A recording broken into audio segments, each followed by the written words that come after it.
हम यहाँ पे कर रहे हैं नाउ आफ्टर इफेक्ट कौन सा सॉफ्टवेयर है, किस टाइप का सॉफ्टवेयर है। ठीक है, इसके लिए हम एक नोट पैड ले लेते हैं।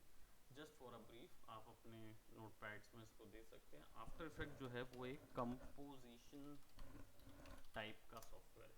ठीक है, it's a composition type of software. Reason क्या है कंपोजिशन का और एडिटिंग का, या और कौन कौन से टाइप के सॉफ्टवेयर्स होते हैं। तो बेसिकली प्रीमियर प्रो या एफसीपी या फिर स्मोक, ये जो सॉफ्टवेयर्स हैं ये आपके एडिटिंग के सॉफ्टवेयर्स हैं। प्रीमियर प्रो, एफसीपी, स्मोक, इनमें क्या होता है, वीडियो की कटिंग छटिंग होती है, एडिटिंग होती है। अब वीडियो एडिट का मतलब क्या होता है, सिंपल मतलब ये होता है कि वीडियो अगर आप जब शूट लेते हैं तो कई बार गार्बेज फुटेज आ जाती है। गार्बेज फुटेज एज इन ऐसी फुटेजेस जिसका मतलब यूज नहीं होता है ना। कई बार होता है कि भाई क्या बोलते हैं, आपके एक्टर ने कुछ गलती कर ली और कुछ गलती कर दिया तो क्या हुआ, वो फुटेज रिकॉर्ड हो गई। अब वो फुटेज वहां से जाती नहीं है अनलेस उसकी एडिटिंग ना की जाए। तो वो एडिट का मतलब वो होता है कि कटिंग छटिंग करना वीडियो को। जब रॉ वीडियो आता है मूवी का तो करीब 10 दिन 20 दिन का वीडियो होगा। दैट मीन्स अगर आप रेगुलर देखोगे तो 10 दिन 20 दिन में वो कंप्लीट होगा। इतना बड़ा कंटेंट आ जाता है। अब इतने बड़े कंटेंट्स को आप क्या करेंगे, तो उसको अगर कटिंग छटिंग करना होगा तो इसलिए 2-2 महीने 3-3 महीने लगते हैं लोगों को एडिटिंग के लिए, जो मूवीज में लगते हैं, राइट। तो इस दौरान क्या होता है, एडिटिंग में पूरी कटिंग छटिंग की जाती है और उसको कुछ इस तरीके से काटा जाता है कि मूवी का जो सार है वो बराबर रहे और 10 घंटे की मूवी 3 घंटे में आ जाए, समूची हो जाए।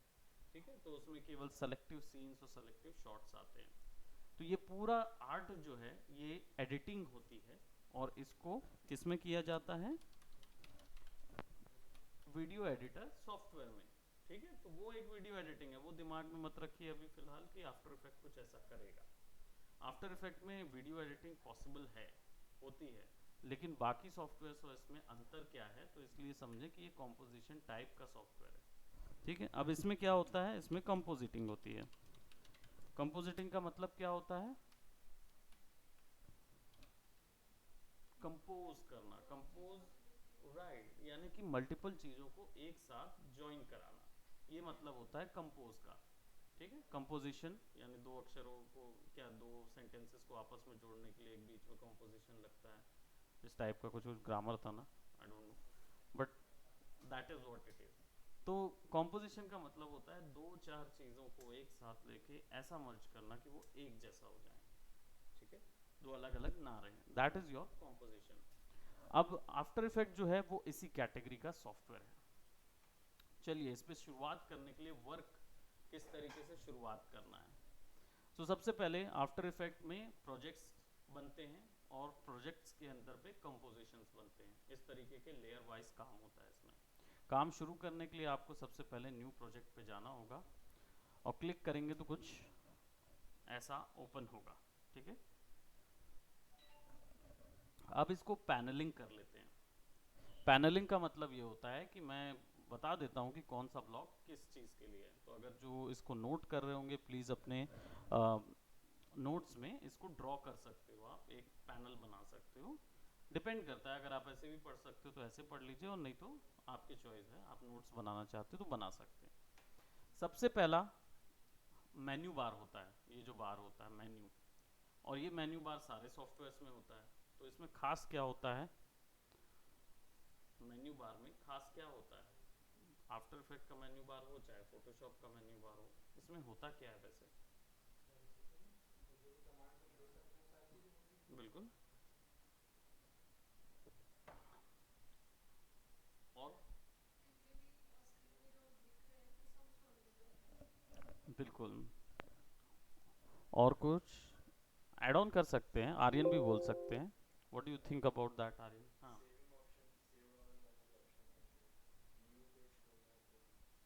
फाइल हैंडलिंग ऑप्शंस ये भी आपको मिलते हैं इसके अंदर। आप लोग बोल रहे हैं ना कि क्योंकि यहाँ म्यूट है दोनों का। ठीक है, तो हाँ सर, आवाज आ रही है। आवाज़ आ रही है, ओके। वही मुझे, सर बीच बीच में स्लो हो जाती है आपकी। मेरी वॉइस स्लो हो जा रही है अभी, हाँ, आई जैसे थिंक। अब स्लो हुई। अभी स्लो हो गई? हाँ अभी ठीक हो गई। अभी ठीक है ना? हाँ। मेरे को ऐसा माइक ना ऐसा लगाना पड़ेगा सिस्टम ने। हाँ सर पास रखिए थोड़ा। आई थिंक अभी क्लियर होगा। हाँ अभी क्लियर है। है ना, वो जब तक मेरे सर पे नहीं बैठ जाएगा ना माइक तब तक चैन नहीं आएगा। ओके तो चलिए इसकी पैनलिंग कर लेते हैं। मेन्यू बार के विषय में मैंने बताया, आप लोगों ने जो भी कहा वो बिल्कुल सही कहा। It's all of the above, क्योंकि यहाँ पे भरत ने कहा कि भाई ये फाइल हैंडलिंग ऑप्शंस होते हैं, file save and new projects होते हैं, नीतीश ने कहा सेटिंग्स होते हैं सारे, एंड प्रज्ञा ने कहा यहाँ पे सारे ऑप्शंस होते हैं जो कि यहाँ पे मिलते हैं। It is all of the above, यानी कि जितने भी सेटिंग्स यहाँ पे दिख रही हैं और जो सेटिंग्स एक सॉफ्टवेयर ऑफर कर सकता है वो सारी की सारी यहाँ होती हैं। जो यहाँ नहीं है वो भी यहाँ पे है, ऐसा समझिए।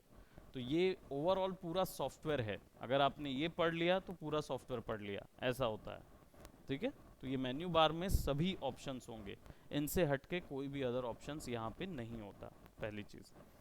दूसरा बार जो है यहाँ पे ये एक्चुअली में मिक्स्ड टूल बार है। ये जो है जितना भी ऑप्शन देख रहे हैं ये मिक्स्ड टूल बार है। नेट चला गया क्या? ओके नहीं, अभी अभी चल रहा नहीं है। सर आ रहा है। आ रहा है ना, फीड आ रहा है। नहीं प्रोबेबली होगा ये यहाँ पे, है ना। ये है ना, बराबर है।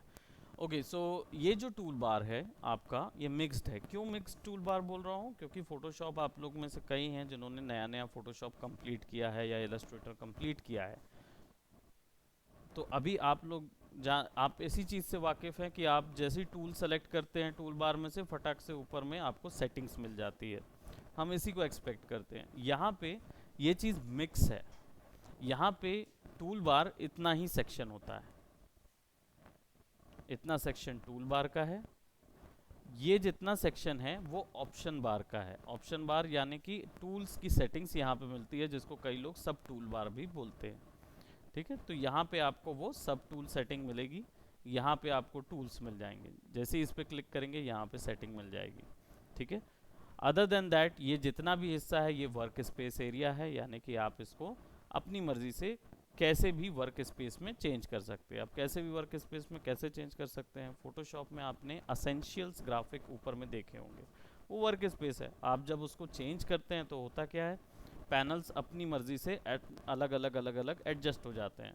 तो आपने अगर डिजिटल पेंटिंग सेट किया है तो वही टूल्स आपको मिलेंगे जो डिजिटल पेंटिंग के लिए उपयुक्त होंगे, और अगर उसको चेंज कर देंगे तो वो सेटिंग्स मिलेंगी जो एडिटिंग के लिए, इमेज एडिटिंग के लिए, कलर करेक्शन के लिए ज़रूरी होगी, वही चीज़ें ऊपर आ जाएंगी।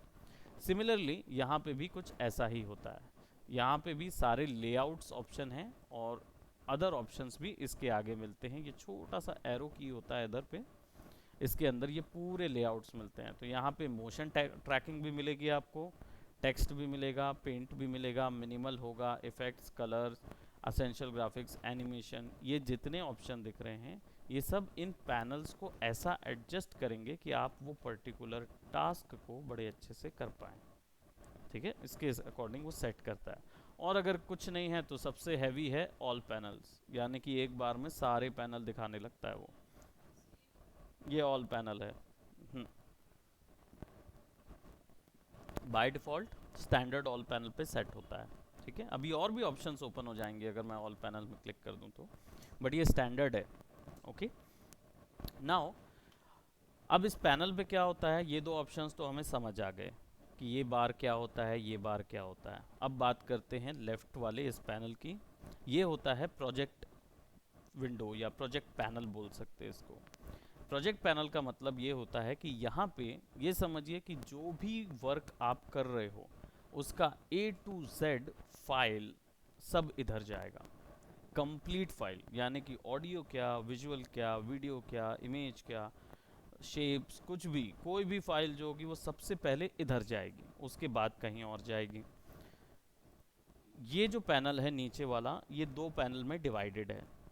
ये लेफ्ट साइड वाला जो है ये लेयर पैनल है, और ये राइट साइड उस लेयर पैनल के रिस्पेक्ट में उसका टाइमलाइन है। यानी कि यहाँ पे अगर वीडियो आएगा और ये प्रोजेक्ट विंडो होगा और ये होगा लेयर पैनल। तो जब लेयर पैनल में कोई फाइल आती है तो उसका टाइम, क्योंकि ये वीडियो सॉफ्टवेयर है, वीडियोस के साथ डील करता है, तो वीडियो का टाइम पता होना चाहिए। तो उसका टाइम, उसका सेक्शंस, वो सब इधर आएगा। हम लोग प्रैक्टिकली उसको बनाएंगे, क्योंकि आप लोगों को एक प्रैक्टिस टास्क दूंगा मैं, आप लोग अपना सॉफ्टवेयर इंस्टॉल करके फिर उस प्रैक्टिस टास्क को करेंगे, ठीक है। यहाँ पे आपके पास क्या आ रहा है, this is your composition panel, ठीक है। अब कॉम्पोजिशन पैनल का मतलब क्या होता है, ये वो पैनल है जिसके अंदर मेन आउटपुट दिखाई देता है जब जनता के पास जो जाना चाहिए। तो जो आप डिलीवर करेंगे वो मेन आउटपुट आपको इस पैनल में नज़र आएगा, ठीक है।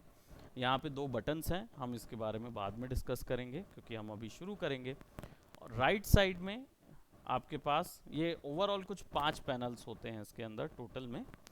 यहाँ राइट साइड में जो ऑप्शन मिल रहे हैं ये पूरे इफ़ेक्ट्स एंड प्रीसेट है, हैंस इफ़ेक्ट एंड प्रीसेट, यानी कि आफ्टर इफ़ेक्ट्स का जो इफ़ेक्ट्स है वो यहीं से डिराइव्ड होता है, क्योंकि यहाँ पे आप वीडियो के अंदर n नंबर ऑफ इफ़ेक्ट्स डाल सकते हैं। तो ये जो इफ़ेक्ट्स हैं ये हर कैटेगरी में कम से कम अप्रॉक्सीमेटली 15 से 16 अदर इफ़ेक्ट्स आते हैं, और ये आप अपनी मर्ज़ी से गैलरी बढ़ा सकते हैं क्योंकि ये डाउनलोडेबल कंटेंट हैं, डाउनलोड भी किए जा सकते हैं। बाय डिफ़ॉल्ट आपके पास इतने मिलेंगे आपको इफ़ेक्ट्स डालने को, बट इसके साथ साथ और भी कई इफ़ेक्ट्स आपको मिलेंगे जो कि ऑनलाइन आप डाउनलोड कर सकते हैं, ठीक है। तो वो आप अपनी मर्ज़ी से सेट कर पाएंगे by the end of this course. Now यहाँ पे इतना ही सब कुछ है फ़िलहाल काम करने के लिए। अब लेट जैसे मुझे कोई काम करना है तो आपको मैं एक स्पेशल प्रैक्टिस दूंगा कोई भी वर्क करने के लिए। तो आज की जो प्रैक्टिस होगी वो होगा, एक टूल जो सबसे ज़्यादा आपने यूज़ किया है वो है पेन टूल। सबसे ज़्यादा पेन टूल आपने यूज़ किया है, तो हम पेन टूल को ही लेके, क्योंकि वो एकमात्र ऐसा टूल है पेन टूल जो कि ग्राफिक डिज़ाइनिंग से लेकर वीडियो एडिटिंग से लेकर वीएफएक्स से लेकर 3D एनिमेशन तक में भी यूज़ होता है पेन टूल, राइट। तो उस टूल को मास्टर कर गए तो आप बोलना चाहिए कि ग्राफिक डिज़ाइनिंग के या किसी भी मीडिया एंटरटेनमेंट के सभी टूल्स में आपके काम आएगा। इवन हमारे सामने सर ये जो जो राइट साइड का पैनल है उसको क्या बोले आपने? ये वाला जो है हाँ, इसको इफेक्ट्स एंड प्रीसेट पैनल बोलते हैं। please. हाँ, ये पूरे डिवाइडेड हैं। अब इसमें पैराग्राफ और ट्रैकर वगैरह भी ऑप्शन है, लेकिन यहाँ पे केवल मेन जो काम है वो इफेक्ट्स एंड प्रीसेट का ही होता है, ठीक है। इसलिए और इसको उसके नीचे पैराग्राफ और क्या लिखा है? ट्रैकर दिया हुआ है। Paragraph tracker. तो पैराग्राफ और ट्रैकर जो है उसका काम केवल एक पर्टिकुलर टेक्निक के लिए होता है, लेकिन ये जो इफेक्ट्स एंड प्रीसेट पैनल होता है ये कंप्लीट वर्कफ्लो के लिए होता है, ठीक है। तो बहुत सारी टेक्निक्स इसके अंदर आ जाएंगी, हेंस इसको हम लोग डोमिनेटिंग या प्रायोर बेसिस पे रखेंगे, ठीक है। रंजीत ठीक है? हाँ ठीक है ना सर? ठीक है, करेक्ट है ना? ओके, हाँ एकदम करेक्ट। चलिए आप यहाँ पे देखिए मजा आ रहा है न्यू सर इसको देख कॉम्पोजिशन और न्यू कॉम्पोजिशन फ्रॉम फुटेज है। कॉम्पोजिशन का मतलब ही है यहाँ पे इफ़ेक्ट्स क्रिएट करना, तो हम लोग न्यू कॉम्पोजिशन पे पहले जाएंगे। Good morning. New composition from footage का मतलब है ऑलरेडी बनी बनाई कोई फुटेज है उसके ऊपर पे वर्क करना है, तो ठीक है। तो अभी हम लोग बेस तैयार करेंगे, तो न्यू कॉम्पोजिशन पे क्लिक करेंगे। इसको क्लिक कीजिए, आपके पास न्यू कॉम्पोजिशन ऑप्शन आएगा। आपने क्योंकि फ़ोटोशॉप का न्यू डॉक्यूमेंट ऑप्शन यूज़ किया है तो आपको पता है इनमें से कई चीज़ें आप ऑलरेडी जानते हैं, तो कोई ऐसा प्रॉब्लम नहीं है। सिंपल ये डिवाइडेड है बेसिक, एडवांस और 3D रेंडरर में, ठीक है। 3D रेंडरर में जब आप किसी 3D ऑब्जेक्ट के साथ काम करेंगे तब हम लोग इसके बारे में डिस्कस करेंगे, तो फिलहाल इसको छोड़ दीजिए क्योंकि ये सिनेमा 4D जैसे रेंडरर वगैरह यूज़ करता है, और रेंडरर सिस्टम क्या होता है वो मैं अभी एक्सप्लेन नहीं करूँगा क्योंकि इट्स अ एडवांस थिंग, तो हम थोड़ा बाद में इसको एक्सप्लेन करेंगे। समझने के लिए हमारे अभी ज़रूरत नहीं है। एडवांस जो है ये बेसिकली जब 360 डिग्री के लिए काम करना हो या मोशन ब्लर को कंट्रोल करना हो या मोशन इफेक्ट देना हो उसके लिए यूज़ करते हैं, ठीक है। एडवांस तो अभी फ़िलहाल ये भी हमारे किसी काम का नहीं है। Now will go for basic. सबसे शुरुआत बेसिक से करें। इसमें क्या डिसाइड करेंगे? प्रीसेट। बहुत सारे प्रीसेट्स हैं। अब प्रीसेट आप लोग ने तो यूज़ किया होगा फोटोशॉप में फ्रेमिंग को, राइट। अब यहाँ पे प्रीसेट समझते कैसे हैं? सिंपल है, NTSC Indian standard PAL European standard, HDV high definition video, DVC definition video camera pro, DVC pro camera आता है ना, ये वो है। HDTV high definition television video, UHD ultra HD ultra high definition, सैनॉन एंड फिल्म कैमरा, ये rotary camera होते हैं जो कि वीडियो वाले कैमरास होते हैं, इनमें रोटेशन पे इमेज खिंचती है। खैर उसका टेक्नोलॉजी सिनेमाटोग्राफी के वक्त में आपको और बताई जाएगी। आई थिंक अभी नहीं हुआ ना प्रज्ञा का सिनेमाटोग्राफी, ओके बताया जाएगा। आपका भी नहीं हुआ होगा ना अभी सिनेमाटोग्राफी, उस समय नहीं थे ना, तो हम फिर से हो जाएगा, कोई इशू नहीं। तो इसको समझने का तरीका ये है, NTSC जो है वो भारतीय टेक्नोलॉजी है इमेज दिखाने की, ठीक है। तो यहाँ पे फ्रेमिंग जो होगी, जो फ्रेम बनाएंगे जिसमें वीडियो दिखेगा वो NTSC फॉर्मेट में होगा, ठीक है। हम लोग जब इंडियन कैमरा से अगर फ़ोटो लिए हुए हैं वो यहाँ पे इसी पे दिखाई देगी अच्छी। पाल जो है वो यूरोपियन है, तो यूरोपियन कैम से लोगे तो दिखाई देगी। अब इसमें अंतर कैसे हो जाएगा, ये भी बात है कि अंतर कैसे हो जाएगा। सिंपल है कि पाल का जो 1 पिक्सल का साइज़ होता है वो इंडिया के या साउथ एशियन कंट्रीज़ के या मिडिल ईस्ट एशियन कंट्रीज़ के जो 1 पिक्सल होते हैं उससे बड़ा होता है। पाल का 1 पिक्सल का साइज़ कितना होता है 1.09, और NTSC का 1 पिक्सल का साइज़ कितना होता है 0.09, ठीक है। तो हाँ, और इससे 0.09 होता है, यानी 0.09 होता है 1 पिक्सल NTSC का, है ना। और पाल का जो है वो होता है 1.09, 1 है। तो इससे क्या होता है, अंतर क्या आता है, जब आप पाल की इमेज खोलते हो NTSC में ना, तो ऐसी स्ट्रेच हो जाती है, वाइड हो जाती है, अल्ट्रा वाइड हो जाएगी, खिंच जाएगी। अब वो हाइट में खिंच सकती है या इस पे, हाइट में नहीं, वो विड्थ में खिंचेगी। और अगर NTSC में पाल की आपने ओपन कर दी तो वो वाइड हो जाएगी, और पाल के अंदर NTSC की ओपन कर दी तो हाइट स्ट्रेच हो जाएगी।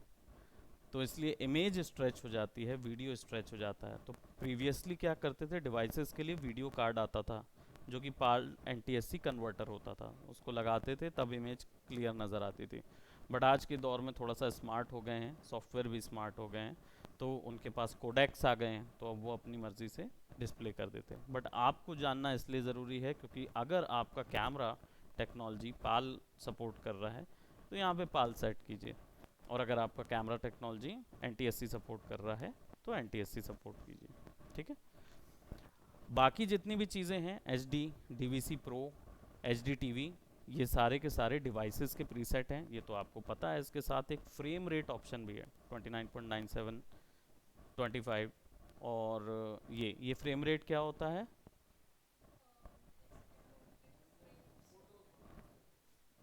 करेक्ट है। फ्रेम टेक्निकल टर्म है कि भाई 1 सेकंड के भीतर कितने फ्रेम दिखाने हैं। क्यों दिखाने हैं, क्योंकि वीडियो जो होता है it's a collection of photos. ये वीडियोस जो होते हैं वो क्या होते हैं, वो कलेक्शन ऑफ फोटोज़ होते हैं, है ना। और उनको 1 सेकंड में आप 20, 25, 30, 40 फ्रेम्स, कितनी भी फ्रेम्स जितनी देखेंगे उतने हिसाब से उसकी स्पीड वीडियो की तय होगी। तो यहाँ पे 25 आप रखेंगे तो 1 सेकंड में 25 फ्रेम ही डिवाइड होके दिखेगा। दैट मीन्स आप जब वर्क करेंगे तो आप 1 सेकंड में 25 फ्रेम के ऊपर काम कर रहे होंगे। इस तरीके का सेटिंग है ये फ्रेम रेट।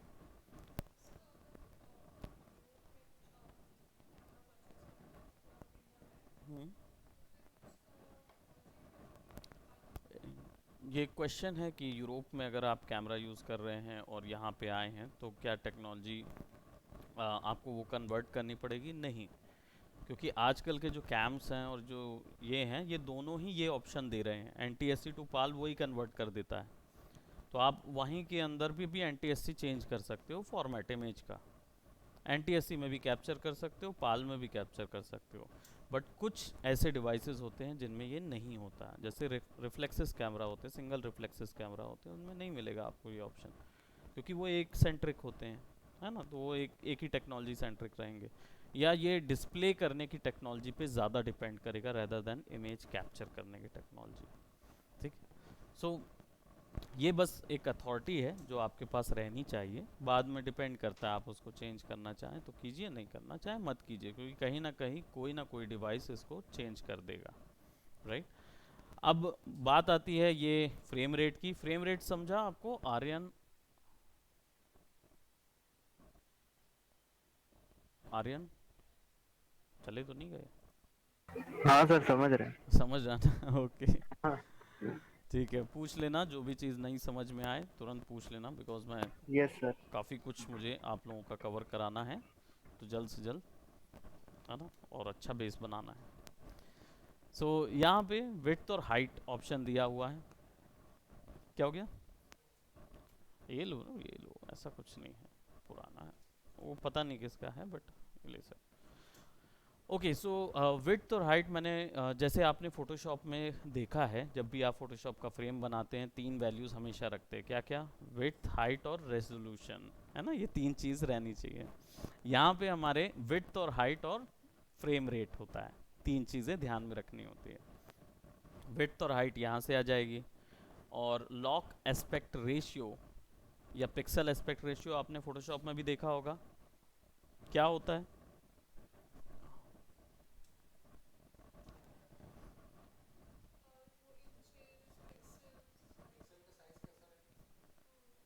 करेक्ट, पिक्सल का साइज होता है, उसमें इंचेस वगैरह का पॉइंट नहीं है, वो पर इंच में कितने पिक्सल आएंगे वो नहीं, वो रेजोल्यूशन हो गया। ये एक्चुअल में एक पिक्सल का कितना साइज रखना है वो है। अभी आप इस पर क्लिक करेंगे तो देखिए बहुत सारे मिलेंगे, एज मैंने बताया था 0.91, 0.12 वाइड स्क्रीन के लिए, 0.1, 1.09। बिल्कुल, पिक्सल के साइज़ को छोटा या बड़ा करने से इमेज की विड्थ पे तो असर पड़ता ही है, उसकी डेंसिटी पे भी असर पड़ता है। तो अगर पिक्सल का साइज़ बड़ा होगा तो एक पिक्सल के अंदर बहुत सारे कलर दिखा सकोगे एक बार में, और जितना छोटा साइज़ होगा ना उसमें एक ही बार में एक कलर आएगा। अगर एक पिक्सल में एक कलर डाल सकते हैं ना तो पिक्सल आर्ट इमेज बनेगी। इसलिए उसमें ना जब ग्राफिक कार्ड बड़े थे ना तो एक पिक्सल को पहले डिवाइडेड बाय 2 किया गया, फिर एक पिक्सल को डिवाइडेड बाय 4 किया गया। आज की रेंज तो बहुत बड़ी है, क्योंकि हम एक पिक्सल को बहुत बड़े डिवीजन में 10-15 डिवीजन में डिवाइड कर सकते हैं, है ना। तो वो एक समथिंग इज़ डिफरेंट टेक्नोलॉजी, हम लोग उसके बारे में बाद में चर्चा करेंगे। तो अभी जो है कि यहाँ पे आप सेट कर सकते हो कि आप जो कस्टम तैयार कर रहे हो उसमें कितना साइज होना चाहिए एक पिक्सल का, ठीक है। अब यहाँ पे 2 ही वर्ड आपको समझ नहीं आएंगे, क्योंकि बाकी तो मैंने बता दिए, NTSC बता दिया, पाल बता दिया है, HDV DVC प्रो ये सब बता दिया है, ठीक है। जो चीज़ समझ नहीं आएगी वो आएगी एनामॉर्फिक और स्क्वायर पिक्सल। तो पहले बताएं एनामॉर्फिक क्या होता है। आप नहीं बताएंगे, बाकी लोग बताएंगे एनामॉर्फिक क्या होता है।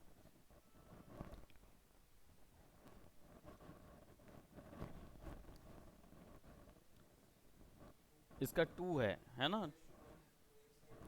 एक साइड 1 रेक्टेंगुलर रहेगा, तो कैसा फ्रेम बनाएगा? ले लीजिए, ये इसमें से आ जाएगा ना, अब ऑन है। हाँ बताइए बताइए आर्यन और रंजीत, क्योंकि ये फोटोशॉप में भी होता है, इसीलिए मैं पूछ, एनामॉर्फिक। आपने देखा नहीं है, एडवांस ऑप्शन के नीचे पे स्क्वायर पिक्सल सर ऑप्शन। ऐसा तो याद नहीं आ रहा अभी कुछ, पहली बार सुना है वर्ड। ओके, तो यस आर्यन सर। को कुछ आइडिया? नहीं सर, नहीं सर, बोला तो पहली बार सुना है। पहली बार, ओके। वैसे हाँ। फोटोशॉप में आप लोग एक्सप्लोर कीजिएगा, एडवांस ऑप्शन के नीचे में कलर प्रोफाइल है, कलर प्रोफाइल के नीचे स्क्वायर पिक्सल्स ऑप्शन।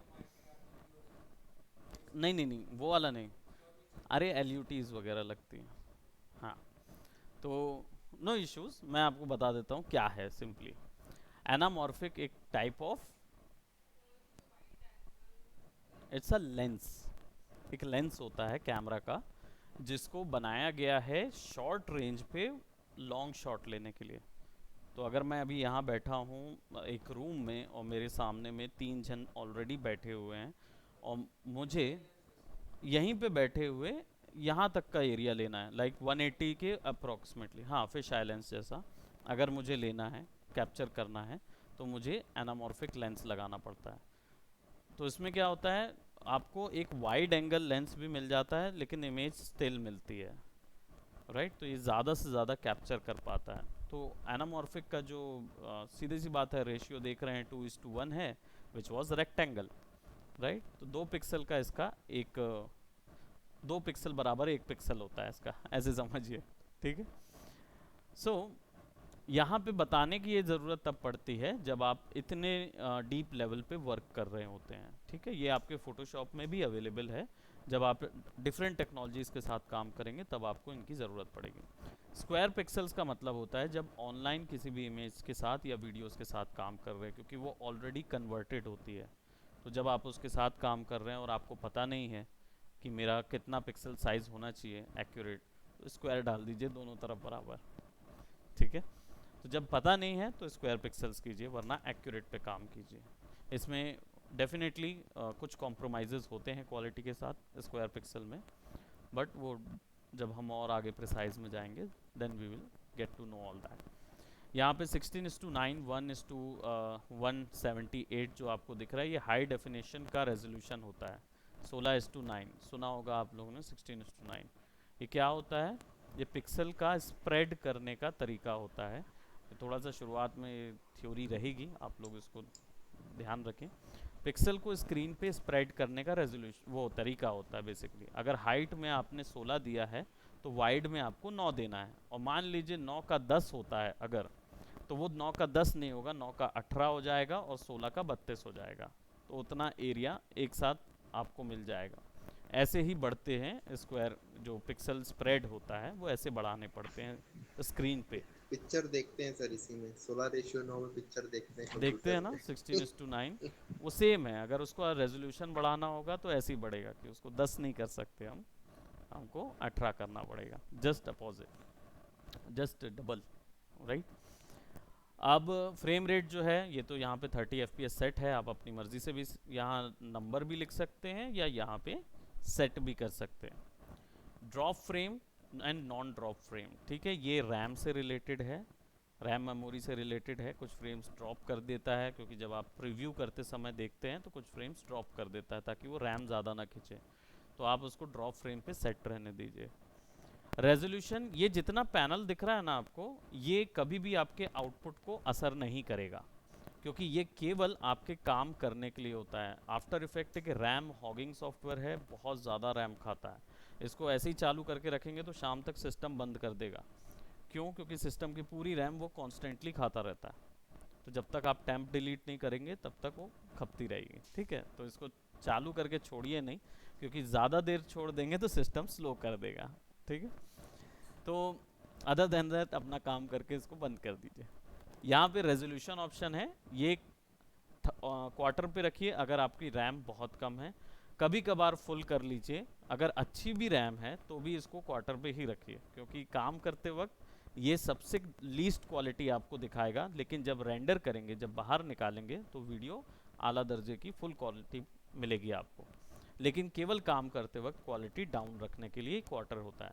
सेम फंडा अप्लाइड होता है यूट्यूब में। यूट्यूब देखते हैं तो अगर नेट स्लो होता है तो हम लोग कम रेजोल्यूशन में देखते हैं, है ना, फुल कम क्वालिटी में देखते हैं, 320 या 240, है ना। 144 वाले भी हैं भाई, मोबाइल से 144 में देखते थे, है ना। और अब तो भाई 1080p देख रहे हैं एकदम फुल, है ना। तो वो क्वालिटीज़ यहाँ पे सेम तरीके से काम करती है।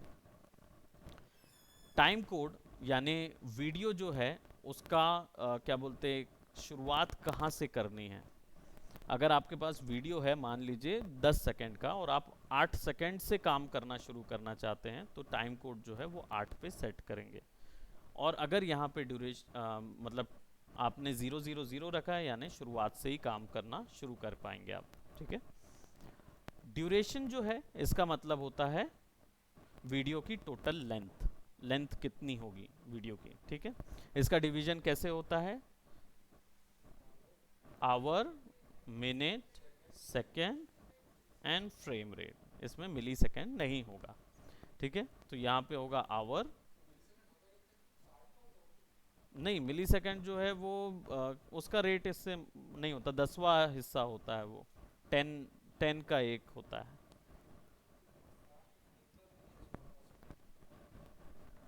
वो बिल्कुल 10वां हिस्सा होता है और उसका 10वां हिस्सा नैनो सेकेंड हो जाता है। और भी छोटे होते हैं, नैनो सेकेंड तक तो अपन सुने हैं, उसके नीचे भी गया है ना? तो will discuss about that later on classes. तो ये बेसिकली आपका टाइम लैप्स होगा। तो आज हम लोग जो वर्क करेंगे वो अप्रोक्सीमेटली 5 सेकेंड का होगा। 5 सेकेंड विथ 0 0 फ्रेम।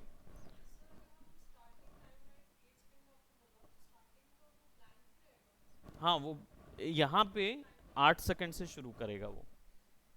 आपका वीडियो जो है वो 8 सेकेंड से शुरू करेगा, बाकी जितना है वो उस तरफ रहेगा, ब्लैंक रहेगा, समझिए उस पर आप वर्क नहीं कर पाएंगे। बेसिकली उसको दिखाएगा ही नहीं वो। ठीक है, तो इसको आपको 0 0 बाय डिफ़ॉल्ट रखिए अभी फ़िलहाल, एक्सप्लोर इसको करने की ज़रूरत है नहीं, बट आप चाहें तो कर सकते हैं। यहाँ पे ड्यूरेशन 5 सेकेंड है। और बैकग्राउंड कलर यानी जिस वर्क पे कर रहे हैं, ये आपने फोटोशॉप में देखा ही है बैकग्राउंड कलर क्या होता है, कैनवस का कलर। तो यहाँ पे कैनवस नहीं होता, यहाँ कॉम्पोजिशन बोलते हैं उसको। कॉम कहाँ पे 0.3? हाँ, ये बचा के 29.97 क्यों रखा है? हाँ, इसका 3 जो 0.3 सेकेंड का जो डिफरेंस है, ये एक्चुअल 30 है। एक्चुअल 30 मानते हैं इसको। अगर आप 50 के ऊपर चले गए हैं तो एटलीस्ट 30 है ना, या 0.1 भी हो जाता ना तो भी 30th फ्रेम ही मानते हैं। क्यों? क्योंकि ये मेमोरी डिस्ट्रीब्यूशन होता है। 3 सेकेंड जो 0.3 सेकेंड है ना, वो स्टोरेज के कारण छुड़ा हुआ है। अब ये जब भी कोई सॉफ्टवेयर में काम करते हो ना आप, तो ये क्वेश्चन था, अगर आर्यन और रंजीत को नहीं वो हो रहा होगा, तो ये क्वेश्चन ये था कि 29.97 क्यों रखा गया है, वो 30 डायरेक्टली क्यों नहीं रखा गया। वो रीज़न इसका ये है कि 30, अगर मान लो हम इसको 29.97 रखते हैं तो 0.3% जो है वो स्टोरेज के लिए, मेमोरी स्टोरेज के लिए कंप्यूटर रखता है अपने पास। जैसे आप कभी भी विंडोज़ इंस्टॉल करते हैं तो आपकी 8 GB की रैम होगी, तो इसमें से 6 GB विंडोज़ ले रहा होगा, 1 GB आपका एप्लीकेशन के लिए जा रहा होगा, तो 1 GB जो बचा होगा वो आपका इन सब चीज़ों को मैनेज करने के लिए अलग से एक रिज़र्व मेमोरी होती है। ऐसे ही यहाँ पे भी एक सेपरेट 3.3 की समझिए एक मेमोरी ग्रैस्प करके रखता है वो। ठीक है, तो ये होता ही है जब आप कोडिंग में जाएंगे। आप में से टेक्निकल होंगे अगर कोई जो प्रोग्रामिंग लैंग्वेजेस वगैरह में थे, तो आपको पता होगा कि जब हम एक एलोकेट करते हैं, मेमोरी एलोकेट करते हैं किसी काम के लिए, कंप्यूटर की कोई मेमोरी लेते हैं, यूज़ करते हैं, तो वो कभी भी 100% हमको नहीं मिल पाती। उसका कुछ ना कुछ हिस्सा जो है वो कंप्यूटर अपने पास रखता है ताकि मैनेज कर सके। ये कुछ जीबी छूटता है, स्मार्टफोन में भी ये चीज़ होती है। सेम चीज़ यहाँ पे एक्यूरेट वैल्यू पे हम लोग काम नहीं करते। तो अगर 2.01 या 0.00001 भी अगर होता है तो भी वो 30 की स्पेस काउंट करेगा। तो 30 पॉइंट कुछ एक वैल्यू एक्स्ट्रा कर लेगा वो, 131 के हिसाब से काउंट हो रही होगी, भले ही चलेगी, दिखाएगी आपको 30, लेकिन चलेगी वो मेमोरी 31 के हिसाब से। मेमोरी एलोकेशन है कंप्यूटर का, इसके कारण से ये चीज़ ऐसी है। अब चलिए इसको ओके करता हूँ। ठीक है, यहाँ पे फाइल का नाम दे देते हैं, आज हमारी आफ्टर इफेक्ट की फर्स्ट क्लास है। ठीक है, तो कॉम्पोजिशन शुरू करने के लिए आज बहुत ही सिंपल सा एक कॉम्पोजिशन हम लोग वर्क करेंगे। छोटी सी प्रैक्टिस है, आप लोग प्रैक्टिस कीजिए सॉफ्टवेयर के साथ, इंटरफेस के साथ क्लियर हो जाएगी। करना क्या है, अभी देखिए प्रोजेक्ट में हमारे पास आफ्टर इफेक्ट्स ऑप्शन है। ठीक है, हमारा ये कॉम्पोजिशन बन गया। जब भी हमने क्लिक किया एक कॉम्पोजिशन बना, वो यहाँ ऐसा नज़र आता है। आइकॉन्स पे ध्यान दीजिएगा, यही आइकॉन से पता चलता है कि ये क्या, कौन सी फाइल है। तो ये कॉम्पोजिशन फाइल है। ठीक है, इस पे राइट क्लिक करके कॉम्पोजिशन सेटिंग्स में जाएंगे तो आप इसको चेंज कर पाएंगे। नाउ लेयर पैनल देखिए अब ओपन है एंड लाइव है। अब लेयर पैनल पे कोई चीज़ डालनी है या कोई भी लेयर्स डालनी है, जैसे फोटोशॉप में आप डालते थे, तो यहाँ पे क्या करेंगे, राइट क्लिक करेंगे। सबसे पहला और सबसे सिंपल तरीका, क्योंकि यहाँ पे बहुत सारे मल्टीपल तरीके हैं लेयर्स डालने के, लेकिन सबसे इजी तरीका है राइट क्लिक कीजिए, न्यू पे जाइए। तो आफ्टर इफेक्ट आपको इतनी टाइप्स की लेयर्स प्रोवाइड करता है, लाइक 8 to 9 टाइप्स की सेपरेट लेयर्स होती हैं। सबका काम अलग अलग है, सबके तरीके अलग अलग हैं, ठीक है। आज के लिए हम लोग सॉलिड लेयर का यूज़ करेंगे और शेप लेयर का यूज़ करेंगे, ठीक है। सॉलिड लेयर जो है वो सॉलिड मैट लेयर कहलाती है, यानी कि आपने सॉलिड मैट यूज़ किया है कभी फोटोशॉप में? नहीं,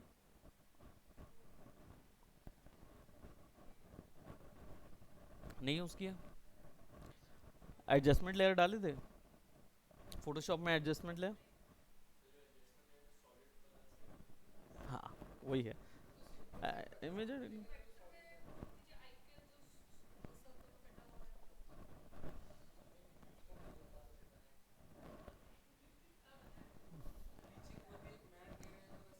मैंने नहीं पढ़ा है, याद रखना। ठीक, ठीक है। तो सॉलिड मैट एक्चुअली में, मैट एक टर्म होता है, पर्दा जो हम लोग मैट बोलते हैं ना, ये हमारे यहाँ हमारी कंपोजिटिंग लाइन में एक टर्म होता है इमेज बैकग्राउंड के लिए। अब वो कोई भी हो सकती है। सॉलिड का मतलब होता है इसमें कोई ट्रांसपेरेंसी नहीं होती, ठीक है। तो अभी हमने क्या किया, सॉलिड मैट सेलेक्ट किया हुआ है, और यहाँ पे उसकी पूरा साइज़ तय कर सकते हैं, कितना उसका पिक्सल इंच कितना सेट करना है वो सब तय कर सकते हैं। और यहाँ पे इसका कलर होता है, बस इसकी यही प्रॉपर्टीज़ होती है कि इसका साइज़ वगैरह सेट कीजिए और कलर सेट कीजिए। यहाँ पे मैं क्या कर रहा हूँ, एक हाई कंपोजिशन, मतलब एक हाई सैचुरेशन कलर ले रहा हूँ। कलर यूज़ करना तो आता है ना, राइट? क्योंकि मैं ये पूछूंगा फिर बाद में कि कलर पिकर का यूज़, अपनी मर्ज़ी के कलर कैसे क्रिएट करने हैं, क्या है वो पूरा वैल्यू याद रखेंगे। प्रैक्टिस थोड़ी सी फोटोशॉप की भी कर लीजिएगा, क्योंकि वो यहाँ काम आएगा।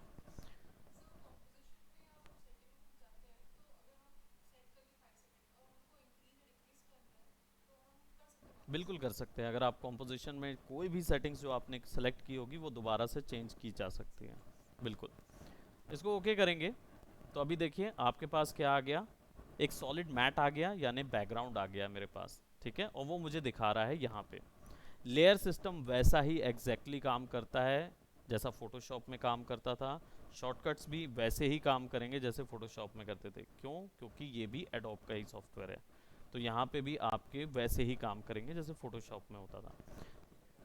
हाँ, डुप्लीकेट अलग है, कंट्रोल जे की बजाय कंट्रोल डी है यहाँ पे, ठीक है। लेकिन ऊपर नीचे लेयर को करना और zoom in zoom out panning system, ये सारा कुछ जो है वो इसमें दिया हुआ है। खैर, थोड़ा सा मैं बता दूं कंपोजिशन को यूज़ करने का तरीका। अगर पैन करना है इस तरीके से तो मिडिल माउस बटन दबा के पैन कर लीजिए, ठीक है। फोटोशॉप में स्पेस बार था।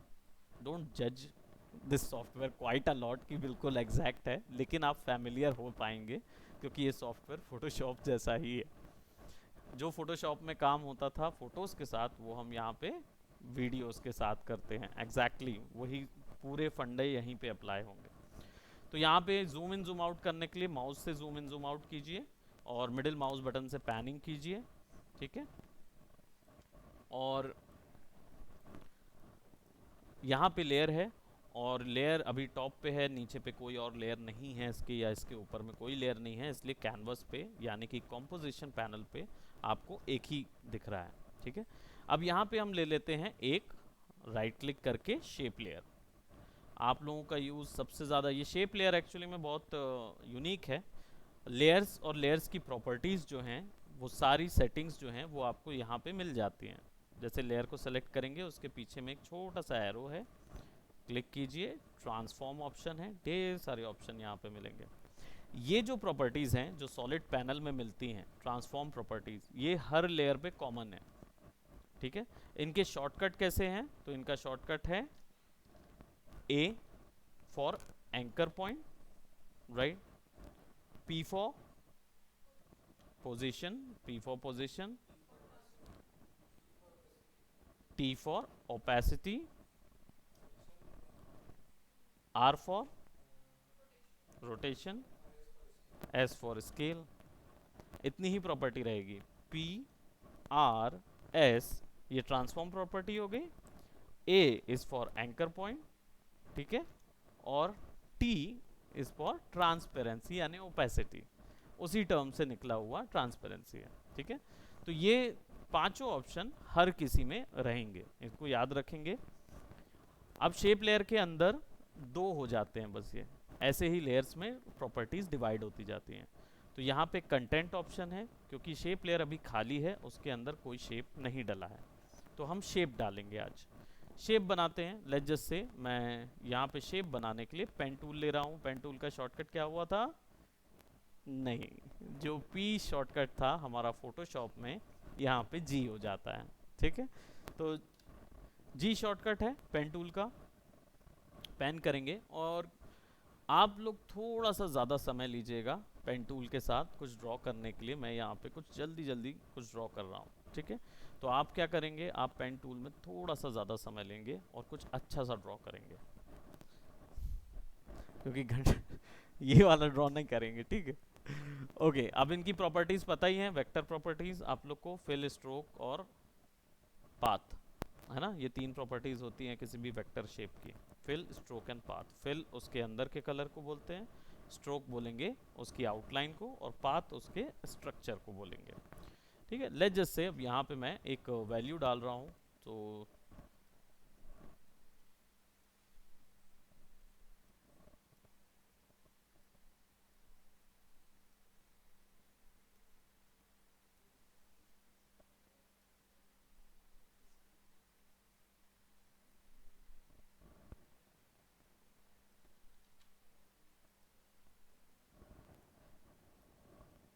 आप लोग ने यूज़ तो किया ही है पेन टूल, है ना, तो सिमिलर है।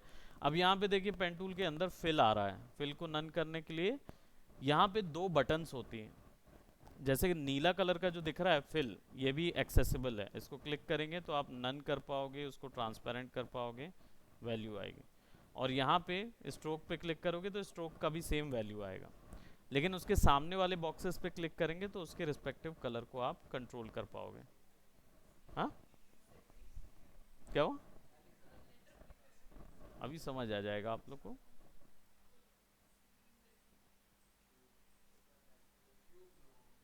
क्यूब नॉर्म नहीं है,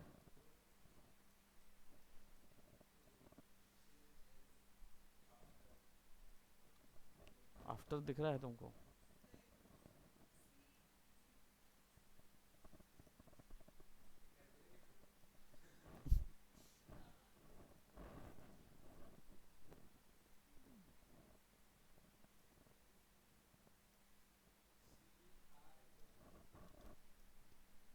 देखो क्या है, कर्सिव राइटिंग है ना।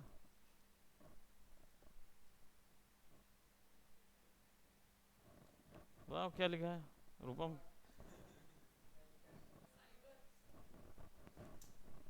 राइट, साइबर लिखा हुआ है, CYBER, साइबर। मन की आंखों से देखो तभी देख पाओगे तुम मिस्टर रूपम, समझे? तो इसको हम क्या करेंगे, थोड़ा सा बड़ा कर देंगे, ठीक है। हमने जानबूझ के उसको वैसा रखा है ताकि आप लोग ये समझ सकें। अब आपको करना क्या है, बेसिकली आपको ड्रॉ करना है। मैं तो यहाँ पे केवल एक शेप पेंट करके दिखा रहा हूँ, बट आपके ऊपर है, आपको ड्रॉ करना है। आप चाहे कैरेक्टर ड्रॉ करिए या आप कोई एक डिज़ाइन ड्रॉ करिए, आपके ऊपर है। मैं यहाँ पे क्या कर रहा हूँ, थोड़ा सा मैंने पेन टूल लिया था, अब उसी के बगल में देखिए शेप टूल भी है, बना बनाया शेप। क्लिक करके ड्रैग करेंगे, और आपको पता ही है कि कंट्रोल शिफ्ट के साथ अगर ड्रैग करेंगे तो सेंटर होगा यूनिफॉर्म, और शिफ्ट छोड़ देंगे तो नॉन यूनिफॉर्म होगा, ठीक है। और अभी इसमें एक खास चीज़ है कि अगर कोई एडिटिंग करनी होती है शेप की, तो अगर आप डायरेक्ट बना देंगे ड्रैग करके तो शेप वर्क नहीं करेगा। मतलब शेप सर्कल है तो सर्कल ही रहेगा, उसको कोई और नहीं बना सकते। लेकिन अगर ऑल्ट दबा के ड्रैग करेंगे तो आप उसको अपनी मर्जी से चेंज भी कर सकते हो, ठीक है, रीशेप कर सकते हो। खैर वो प्रॉपर्टी आपको अभी एक्सप्लोर नहीं करनी है, तो वो मैं आपको डेफिनेटली आगे और बताऊंगा। अभी फ़िलहाल हम क्या कर रहे हैं, एक शेप बना लिया हमने, यहाँ पे कुछ टाइप कर दिया। आप टेक्स्ट भी यूज़ कर सकते हो, लेकिन टेक्स्ट एक अलग लेयर होती है। यहाँ पे अभी हम फिलहाल शेप लेयर पे काम कर रहे हैं। तो आपने ये बनाना है, ठीक है। और शेप लेयर का नाम जो है वो जैसे ही सेलेक्ट करके एंटर दबाएंगे तो आप नाम चेंज कर सकते हैं। तो हम यहाँ पे इसका नाम साइबर रख रहे हैं, ठीक है। अब इसको एनिमेट करने के लिए, क्योंकि एक छोटा सा एनिमेशन है, एनिमेशन टेक्निक है, आप सिंपली क्या करें, यहाँ पे प्रॉपर्टीज़ में जाएं। देखिए कंटेंट्स के अंदर बहुत सारी प्रॉपर्टीज़ हैं, आपको कुछ नहीं करना है, केवल ऐड पे जाना है। और कौन सा सेलेक्ट करना है, ट्रिम पाथ सेलेक्ट करना है। सबसे इजी, सबसे सच्चा ट्रिम पाथ, बस इसको सेलेक्ट कर लीजिए। वी आर टेकिंग सम, बैठिए सर, आप भी बैठिए। ओके, तो हमने क्या किया यहाँ पे, है ना, हमने ट्रिम पाथ सेलेक्ट किया, ठीक है। आपको ये ध्यान रखना है, प्रोसेस को ध्यान रखिएगा। ऐड में गए, ट्रिम पाथ सेलेक्ट किया, we got trim path over here, ठीक है। इसके अंदर जाना है और यहाँ पे देखो स्टार्ट, एंड और ऑफसेट दिया हुआ है। स्टार्ट को अगर आप बढ़ाओगे तो क्या होगा, ट्रिम हो जाएगा वो। क्या बात, क्या बात, क्या बात, क्या बात है कि नहीं। और 100 को करोगे तो एंडिंग से हो जाएगा, फॉरवर्ड एंड रिवर्स, राइट। दोनों को अलग अलग करना है मतलब, हाँ, अगर दोनों को अलग अलग सेपरेट करना है तो अलग अलग लेयर्स, उल्टा चलाएं और सीधा, दोनों के लिए फिर अलग अलग। अगर आप शेप को अलग चलाना चाहें और टेक्स्ट को अलग चलाना चाहें तो दोनों को अलग अलग। हाँ, trim path, trim path, advance कुछ उन्हें नहीं बोला, मैंने एडवांस समझाया, ठीक है। ओके, तो करना क्या है, एज क्या बोलना, ठीक है। तो चलिए, स्टार्ट एंड एंड 100% है, ठीक है। आपको कुछ नहीं करना है, बस इस चीज़ को थोड़ा ध्यान से रखें, क्योंकि ये एनिमेशन आपको फ्रेम्स हर जगह काम आएंगे। तो आपको सिंपली क्या करना है, स्टार्ट पे क्लिक कीजिए, ये छोटा सा मार्कर यहाँ मिलता है, इसको टाइमलाइन मार्कर बोलते हैं, टाइमलाइन मार्कर। तो इसका काम क्या होता है, आप वीडियो के अंदर कौन सी पोजीशन पे, कौन से सेकंड पे, कौन से फ्रेम पे जाना चाहते हैं, वो ये ले जाता है आपको। आप इसको 2 सेकंड पे ले जाइए। अब यहाँ पे क्लिक किया था आपने, तब देखिए यहाँ पे ब्लू कलर का एक डायमंड बन गया। बस मार्कर को आगे करके इसकी वैल्यू 100 कर दीजिए, बराबर। देखिए अपने आप ब्लू मार्कर बन जाएगा इधर। कीबोर्ड से होम टाइमलाइन के फर्स्ट फ्रेम पे ले जाता है और एंड टाइमलाइन के लास्ट फ्रेम पे ले जाता है, ठीक है। तो होम दबाएंगे। अब एनिमेशन को वर्क करते हुए देखना है तो स्पेस बार आपको दबाना होगा। तो ये क्या करता है, यहाँ पे देखिए ग्रीन लाइन है, वो क्या करता है, उसको रेंडर करता है। सबसे पहले यहाँ पे रैम से वो रेंडर करेगा प्रीव्यू। जब ये पूरा ग्रीन हो जाएगा तब आपको ओरिजिनल स्पीड से दिखाएगा, नहीं तो जर्क आता हुआ नज़र आएगा। तो ऐसा मत सोचिएगा कि जर्क आ रहा है मतलब मेरा वीडियो ख़राब हो रहा है, ऐसा कुछ भी नहीं है। बस बेसिकली आपका रैम थोड़ा ज़्यादा है तो इसके चलते वो क्या कर रहा है, या फाइल थोड़ी हैवी हो रही है तो इसके चलते वो ग्रीन कर रहा है पूरे को, ठीक है। So it looks something like this.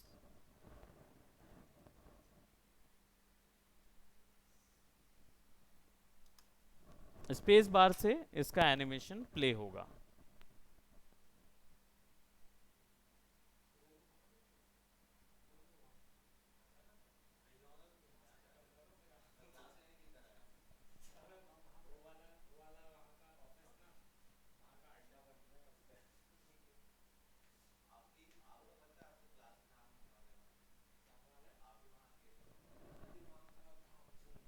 Okay, सो ये चीज़ आपको करना है।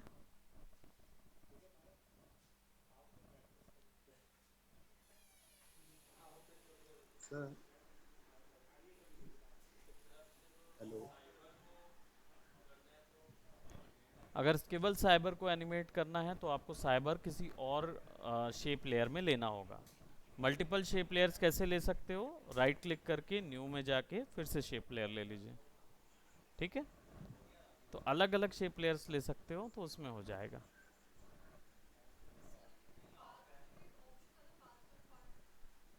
इसमें ऐसा हो सकता है कि वो गायब ना हो। हाँ, क्या चीज़? मुझे देखो वो पाथ? साइफर गायब हो जा रहा है ना।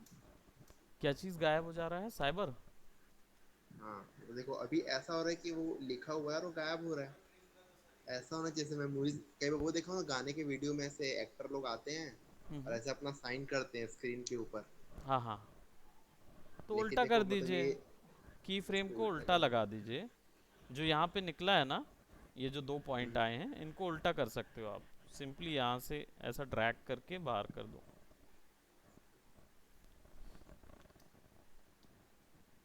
देखिए हमारा जो पर्सन है वो उल्टा उल्टा साइन करता है। ठीक है, नो इश्यूज। अभी पहले इसको देखिए, पहले ट्रिम पाथ को करके देखिए, फिर आपको मैं इसको exactly how to use that, कैसे यूज़ करना है उसका तरीका फिर बताऊंगा। अभी पहले ये सर ये केवल एकदम फर्स्ट क्लास थी कॉम्प्लेक्स सा थोड़ा। नहीं लग रहा है? क्या चीज़? एकदम कॉम्प्लेक्स सा लग रहा है मेरे को सॉफ्टवेयर, बहुत सारा चीज देखने को मिल रहा है ऐसा लग रहा है। वो एक सब समझ नहीं आया। फर्स्ट ऑफ ऑल तेजी से करना पड़ेगा मुझे, फिर से बोलो। हाँ, मैं ये बोल रहा हूँ कि बहुत कॉम्प्लेक्स लग रहा है सॉफ्टवेयर, बहुत सारी चीज देखने को मिल रही है। एक बार में मिला है। अभी क्या है, शुरुआत में काफ़ी कुछ है इसमें, हम लोग इस पे जाएंगे, डोंट वरी। धीरे धीरे हर चीज़ करेंगे। आपको पहली बार में इसलिए मैंने केवल सिंपल सी ये लेयर दी है। आप चाहो तो ऐसे ही ड्रॉ कर दो जैसा बनाया है ना, एग्जैक्टली इसी को कर लो। हमें केवल अभी फैमिलियर होना है, दिस इज राइट। ये केवल फैमिलियर होने वाली चीज़ है अभी फ़िलहाल। अभी आपसे मैं एक्सपेक्ट नहीं कर रहा हूँ कि आपको एग्जैक्ट देना है, लेकिन अगर देना है तो पेन टूल तो आपने यूज़ किया ही है। बस जो भी शेप लेयर में ड्रॉ करोगे उसमें ट्रिम पाथ मारोगे ना, वो सब ऐसे ही आएगा। ठीक है, तो आप अपनी मर्ज़ी से ठीक है। चित्रकारी भी कर लीजिए या कुछ भी बना लीजिए। ठीक ठीक है जी। है, ओके। चलिए देखते हैं, पहले ये वाला तो आए। ठीक है, okay, bye bye, take care. Bye sir. Bye bye. Bye bye. Bye bye bye. पहली क्लास में मैं कभी भी ना असाइनमेंट